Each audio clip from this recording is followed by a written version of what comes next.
Hey, what's up, guys? WhirlXbow here, and today we are going to be playing some big Shaman.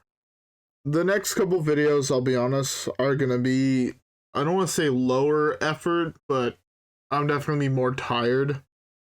Um, Long day, but my brother's in town till Thursday, so probably a little bit, definitely more tired than I normally am. When it comes to recording, also be doing it a little bit later than I normally do, so I just figured I'd warn you guys ahead of time. So today we're playing Big Shaman. I don't know what we're gonna play the rest of the week, but if you guys have any ideas for other decks that involve not necessarily as much thinking or whatever, please feel free to leave them down below. But yeah, without further ado, let's get the first one and hopefully try to scam our way to some wins. Alright guys, yeah. With that being said, I will see y'all there.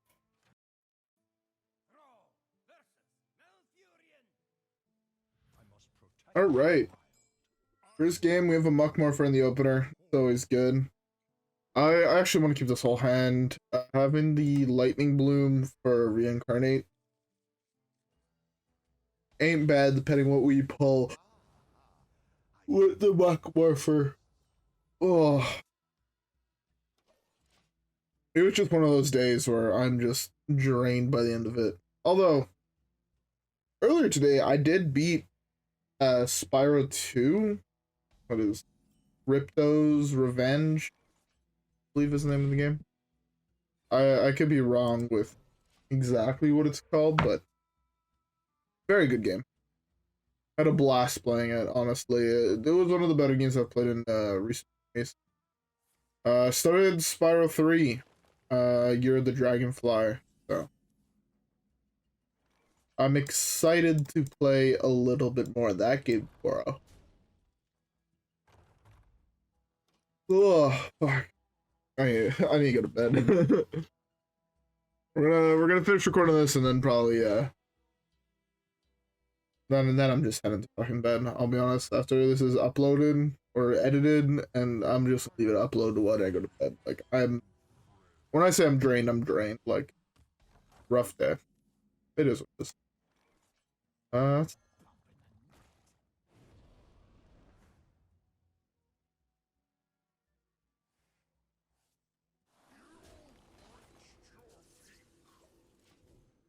This is not the most worth it play. Like it would have been better if I hit like Thunderbringer. But I like doing this because 4 damage dies to a swipe, and it could be like a spell damage deck or whatever.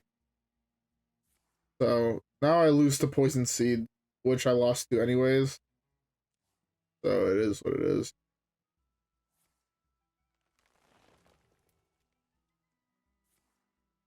Something like a jam session here would not be too bad.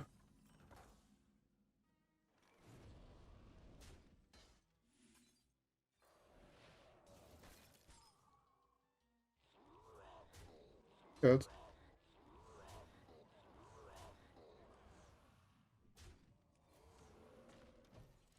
It was like okay, but it could have been better.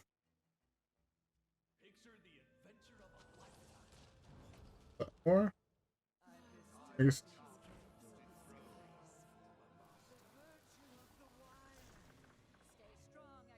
Oh. It is what it is. To be fair, jam session was also just lethal. Alright, well, got out comboed. I don't want to sit through this. I'll be honest, I'd rather just skip another one. Instead of wasting 2-3 minutes watching him go off, conceding here, even if he didn't kill me, I was still pretty sure.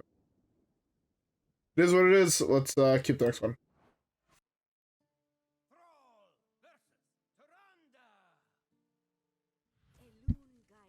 Alright, the pen's terrible. There's a lot of cards we want to see. None of them are those. Alright, Fairy Tale Force is fairly strong. The rest of it, a little bit weaker, but what can you do?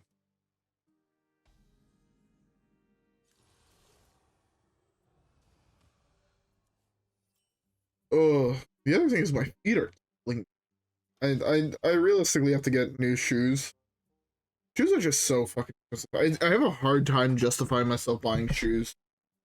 To a point where like I'll wear my shoes till they quite literally fall apart. But I just hate. I don't know how many of you guys have bought shoes, but like the fact that a pair of shoes is gonna cost me like $100 is fucking crazy. And it's like not even like I go buy like super nice things. I go buy like whatever I find comfortable typically. To be fair, the shoes that I'm currently wearing, I didn't even fucking get. I believe my brother got them, and then after like wearing them for like 3 days, he's like, "Oh, I don't like these," and I was just like, "I don't want to go buy new shoes," so I just like, fuck it, I'll wear them. But to be fair, I also need to buy like kitchen shoes. Sure. Also fairly fucking expensive. So I'll probably end up picking up not just a pair of like normal running shoes, but also a pair of kitchen shoes. See how that goes. But I'm not looking forward to the church. I don't want to just play this, but I'd rather play the Muckmorphers first.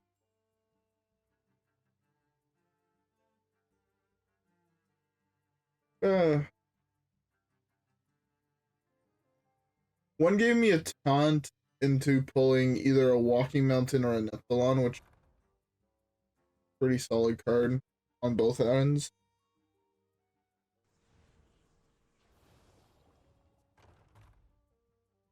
I was kind of hoping he would buff the other thing, but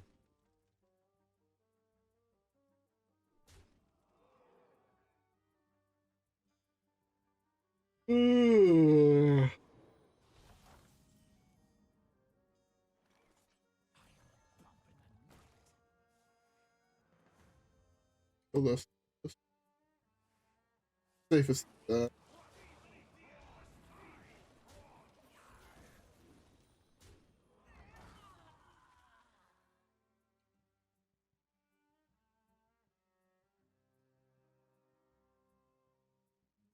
If he doesn't kill my Neptulon here, I'm in a great position.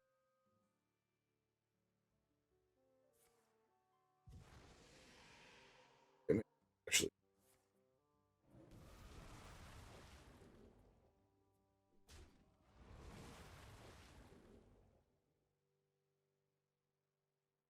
Mind Blast, Mind Blast.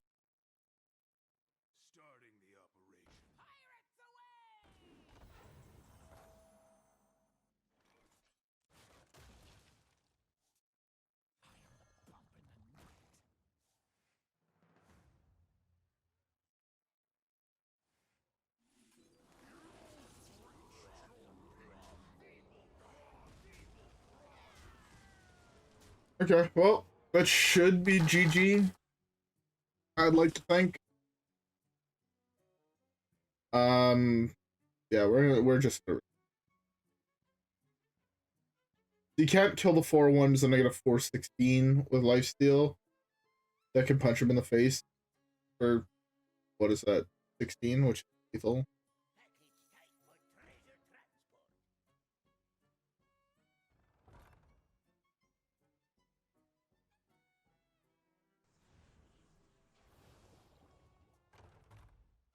Oh, GG. I'm pretty. Also, I don't think I said it yet, but I hope everybody's a beverage. I'm currently drinking myself a beer. After the day I had, I have a super fucked story about work to share, which is part of the reason I feel like I need this beer fuck after work. I won't lie. I'll share it in the next game as this game's almost over and it might take me longer than the rest of it to finish the story. Alright. Oh. Alright. I guess let's queue up the next one and this way I can tell the story. Alright guys, yeah, I'll see y'all there.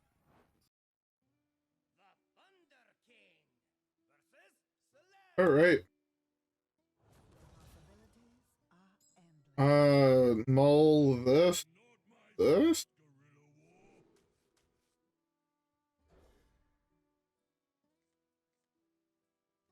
Oh, this hand's terrible. I probably should have mulled this. In my head, it's just like, this can lead. So yeah. Getting to that fuck story. So today was like a day like any other day. It was actually fairly cool. For a Friday note, the city that I live in, it's Grand Prix weekend. We have F1. I want to say it's F1. I could be wrong, but I'm pretty sure it's F1. So we have like a race in town,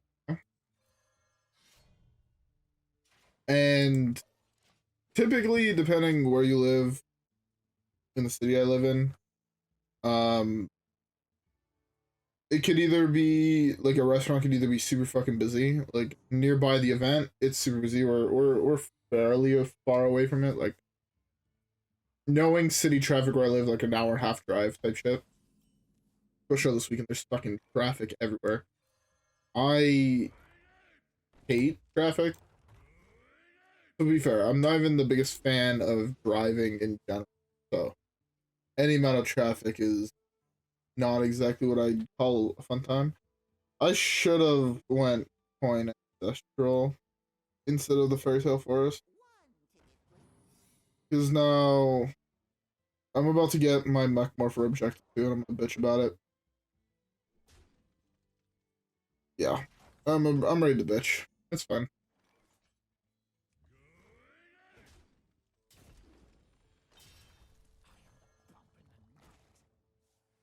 Didn't get objective too. Oh, that's also wasn't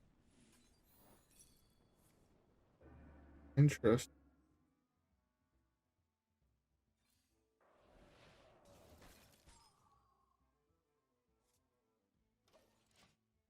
All right.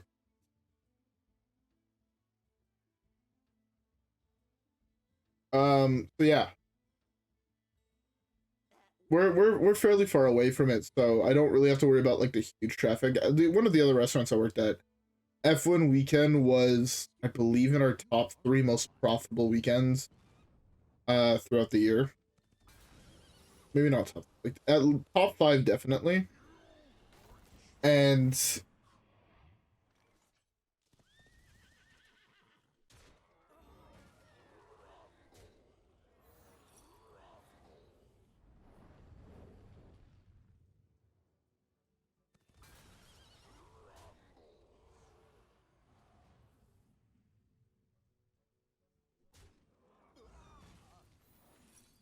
I meant to coin first.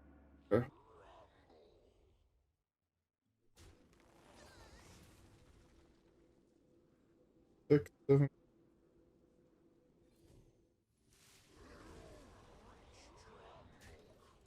I fucked up, but that's fine.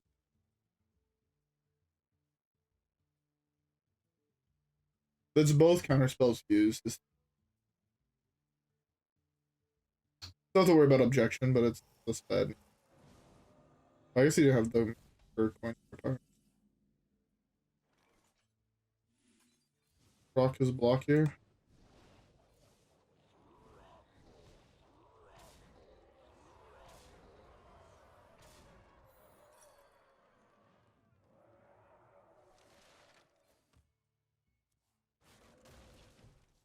Yeah, I guess. Um, what was it? Oh yeah.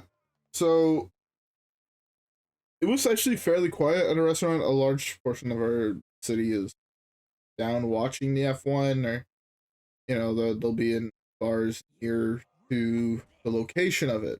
It just kind of makes sense. It's kind of how my city goes with this event. But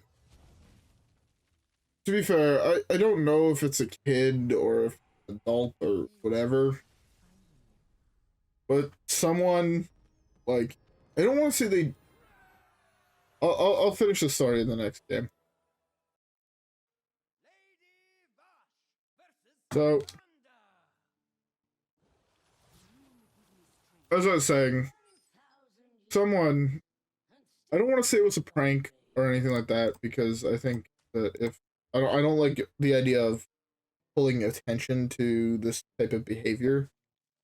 But someone put in an order for the restaurant for a shitload of food at like 8 o'clock, and they're like, "Oh yeah, I'll be there in 30 minutes to pick it up." They're like, "Okay." So like we get the ticket punch, we start making it, and then like basically after everything was dropped, everything started cooking. So there are a lot of stuff that we cook from raw, so you can't quite just like put it back in a box or whatever. That's not how that works. Um, we like the person that was taking the order called them back, and they're like, "Oh yeah, so just so you know, like we would like to take like a deposit or whatever for the food beforehand." That realistically, that should have been done beforehand.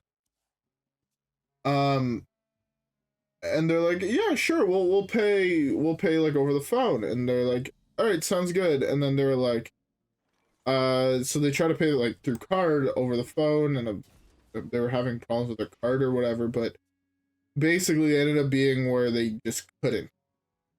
So we're like, all right, come pay then when you're gonna be here. And then like we try to call them back and shit, and one fucking dude. So basically they put an order for like $300 worth of food that we had to make, and none of it ended up being served to like customers, so we ended up making no money off of it, which really fucking blew. But it's not even the fact like we didn't make money on it or whatever. Oh, this is fun. Like honestly, personally at least, that was like the least I could. And I'm not the owner, so I don't care if we make money on their sales or not. Probably for someone else, not. But it was just the fact that we spent like 30 minutes cooking everything to making sure that they had everything. None of it ended up being served. Like that's the real part that irked me. Luckily, at least instead of it, none of it went to waste. It all went to staff and what. So yeah, it all ended up becoming staffing. So, like none of the food actually went to waste, but it was just more like the idea that someone did that is it's just really fucked. So like that just kind of put like a damper on like a fairly quiet evening. Like I was training a new guy, like showing him basically. I think I'm not even actually sure what position he was hired for. I'll be honest. Like I trained him for two positions, and like I was walking him through a third position, just because no one told me really what position he was getting hired for. So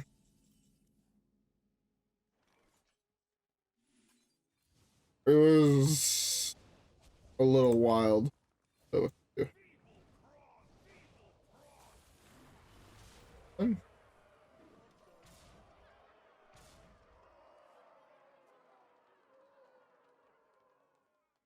but yeah, like he was trained. Like I personally showed him like how our dish pit worked. Taught him a little bit of how to do like the garde manger section. Like less of like, okay, you're ready to do this now. It's more like, okay, so like when you're working this section, like these are the dishes you're like gonna be in charge of doing, and then like whenever we'd get one called, like I would show him how to do it, and I'm like, look, don't worry about remembering anything. If you remember anything, honestly, I'll be happy. Like, but just so you know, more try to remember what I'm making it look like. So this way, because I think tomorrow he has another training shift, and next week he has more training shifts. So it's just like honestly, take this whole week, just stand next to me, learn. If you have any questions about why something goes like that, or you want to taste something, just don't be shy. Ask me. We can try it. I can walk you through the preparation of it. I can walk you through all of it. I know basically how to do everything in our kitchen. I don't want to say I'm like one of the only people, but I think it's only like me and the head chef realistically at this point that still work there that knows everything. Like I can make any of our pizzas. I'm slow at making pizzas. I won't lie. It's not really my forte. I'm not the biggest fan of making pizza, but I can make any of the pizzas. Like if it's quiet, I can do like the pizza section. I've worked a couple nights at pizza section. For they weren't super crazy nights, but like I've done it and I can do it, and I'm confident in my ability to do it. It just service will go a little bit slower. As I'm going to continue talking about that in the next. So yeah, I basically like I just showed him what the section basically that he would work on the line. Like I showed him what everything looks like. I walked him through like even like something as simple as like a Caesar salad, right? A Caesar salad is not complicated. Most restaurants do it the same way, maybe slight different variations, but in the grand scheme of things, a Caesar salad can only be so complex, right? It's romaine lettuce, your Caesar dressing, Parmesan, bacon. You can add chicken to and crouton. You can add chicken to it. You can add other things to it. Yes, but it can only be so complex. Yes, there's probably some restaurants that do like some fucking wild shit where they'll like make the dressing fresh or whatever. In which case you have to worry about making the dressing. But I've now worked at 3 different restaurants. All 3 restaurants had Caesar salads. It was all the same base ingredient. Just because at a certain point, and this is a big thing, you don't want to take a dish that is as classic and iconic as a Caesar salad, especially if you're not like a super high-end restaurant, and fuck it up too much and like start modifying everything about it. Just because you'll have people that are going to come in and they're going to just want, they'll come in for lunch.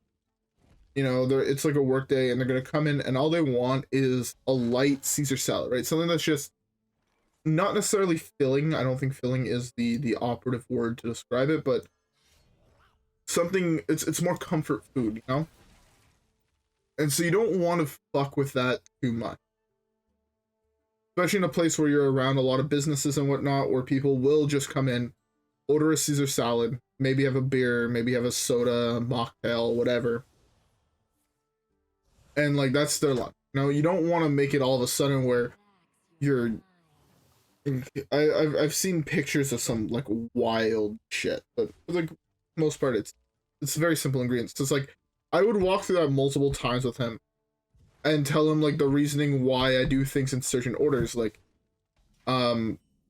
personally, like I love salad. It's my favorite salad. Nothing really comes close to it personally for me. Ooh, that's a really bad hit. I was really hoping to hit this. Or the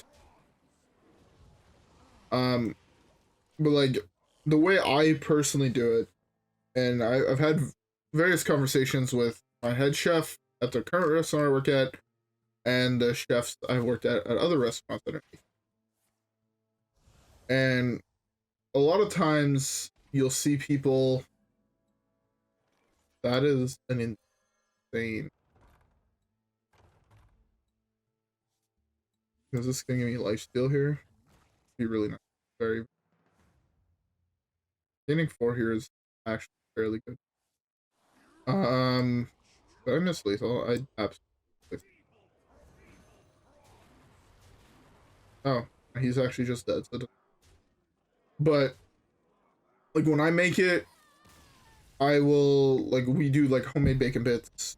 We used to do homemade croutons, but after you've burnt 3 trays of croutons and not just you, like at one point, my sous chef at the time, me and my head chef each burnt a tray of croutons back to back to back.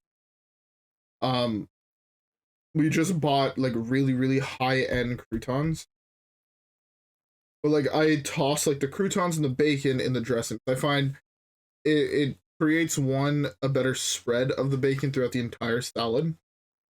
And the croutons absorb the dressing a little bit, so it's not a rock, right? And one of the things that you have especially if you buy pre-made croutons that you don't get if you make fresh croutons, in my opinion, like the perfect crouton is like crunchy on the outside but still soft on the center.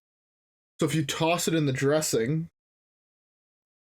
your croutons get a little soft, but they're still a little hard on the center. They get soft on the outside. It's kind of like the opposite, but it's not a rock in your mouth. You know, you don't feel like you're going to chip a tooth while you're eating it. It gives you a very nice balance. And then I will garnish it with the parm, because your Caesar dressing typically already has Parmesan in it. So garnishing it, you one see it, but it also adds a little bit more of that Parmesan flavor. If you mix it in, it gets lost in the dressing. So, in my personal opinion, that's how I make Caesar salads when I'm at home, and that's how I do it in the restaurants. And I've explained my exact reasoning to all my chefs, and they're like, "That makes a shitload of sense. Go ahead, do it that way."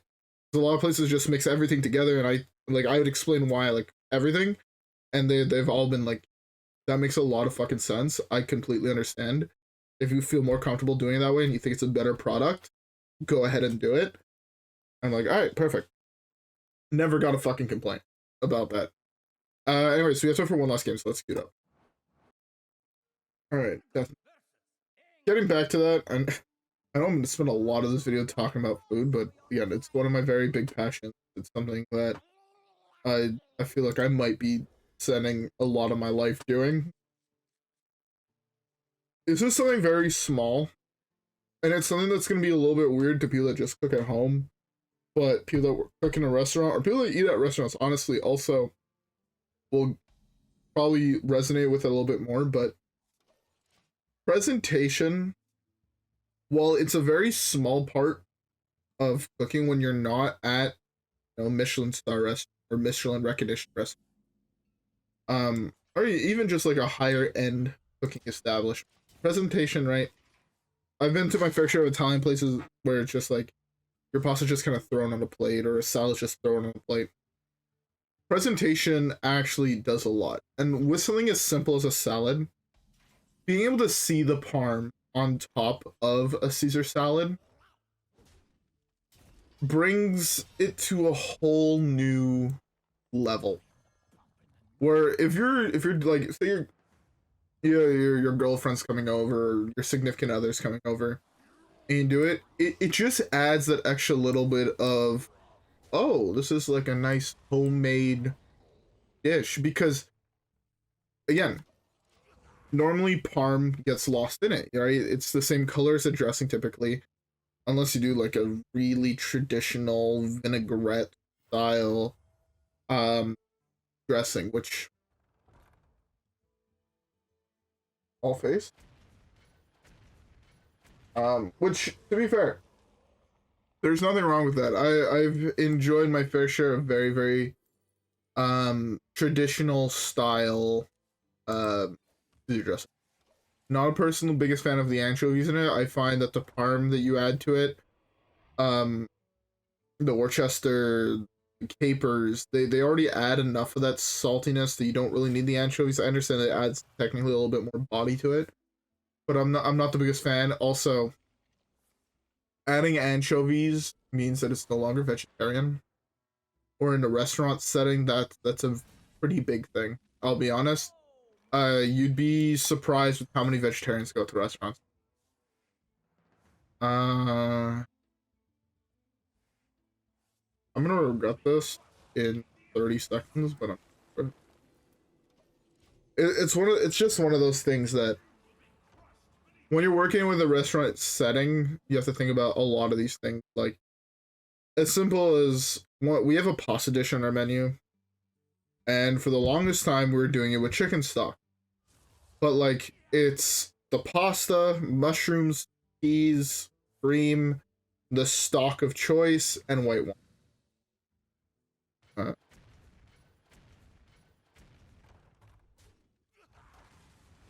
That's still right?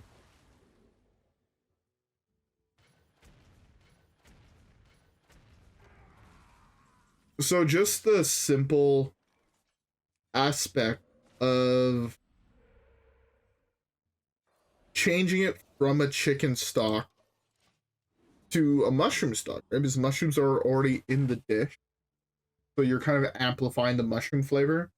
Means that you're taking this from a not a vegetarian dish to a vegetarian dish, and we've seen the sales of that. Like, we've done that now for 3 weeks, and we've sold 2 times more than we have been selling of it. Just with that one small change. You do lose a little bit unless you want to start fucking with a whole bunch of chemicals and whatnot, basically, or different plant products. For like the richness you get from like actual stock, right, from the bones and everything, adds gelatin to it. You can't put gelatin. Like, normal gelatin is made from pork, so you can't really put that in the dish. So there's like a whole bunch of these small things that I feel like not that many people will think about, especially if they're not working in a restaurant. But if you are working in a restaurant, they make huge differences.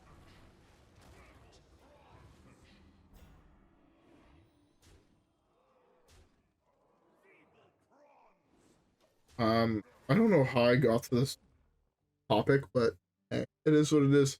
But yeah, just all that to say, garnish your Caesar salads with the parm. Don't mix it in. It gets lost. Flavor gets lost. Everything gets lost. Speaking from experience, trust. I've made more Caesar salads realistically in my lifetime than most people have cooked dishes. I wouldn't be surprised if that was actually the case. Like, I have made a fuck. Again, just, this is gonna sound weird, but just look at it this way. Say I made 5 Caesar salads, sides and mains included. 5 a day, every single day so far this year. We're at what week? What? 20? Say we're the 20th week, working. Let's average it out to 4 days. So 4 days a week, I'm making 5 salads. That's 20 salads a week. Times 20, that's 400 salads just this year. I guarantee you the number of it is significantly higher than that. Because like tonight, I think I made like 12 or 15 salads. Right? So just like to put that into perspective, let's say it's 5. We're at 400. That's basically probably as many meals as some people cook in a year. Just in Caesar salad. Right? Like, that's what I'm getting at, where I feel like I kind of know what I'm talking about. I've made probably well over 10,000, if not more, Caesar salads in my life. It's actually definitely. Especially if I go portion-wise, it's well above.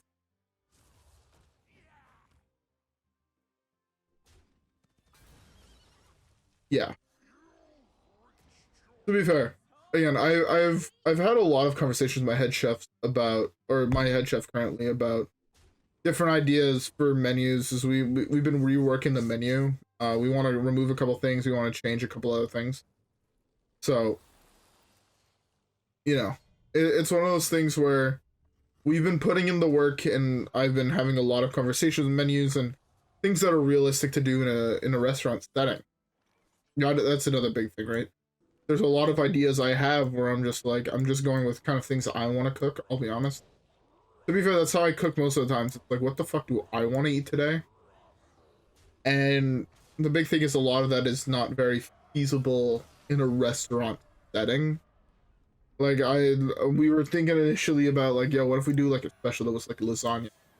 With what we have currently in our kitchen, basically impossible to actually do. Which sucks, because I think it would be dope to put, like, a lasagna, like, we were talking about this, like, in December, right? Hot month, or, sorry, cold month, at least where I live. It's the middle of fucking winter. A nice piece of hot lasagna hits the spot almost every. I'm not even the biggest lasagna guy, but it hits the spot every fucking time. But like, after we were talking about like, okay, how would we actually do it? We just kind of came to the conclusion that like, yes, it's a great idea. Yes, we know it would sell astronomically well. We just don't have a realistic way to do it.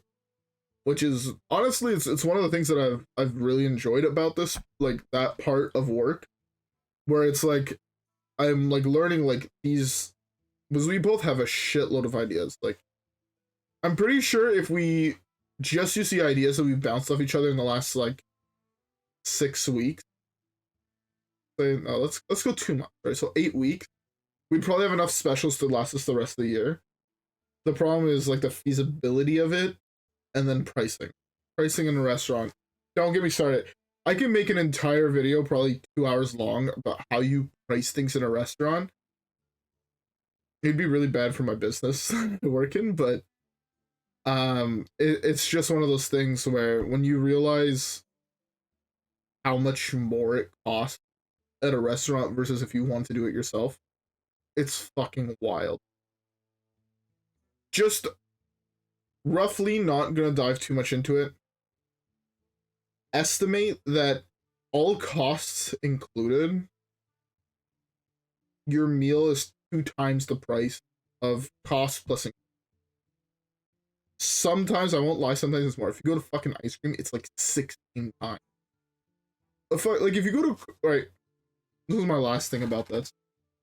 If you go get a cone of ice cream at a place like McDonald's, right, where I live, I think it's like $2 for like a vanilla ice cream. The raw ingredients for the ice cream cone is a fraction of a cent. Labor, let's assume the time to not only turn on the machine, but add the stuff to the machine, the electricity, and the person to make the ice cream cone, you're looking at probably like 3 cents.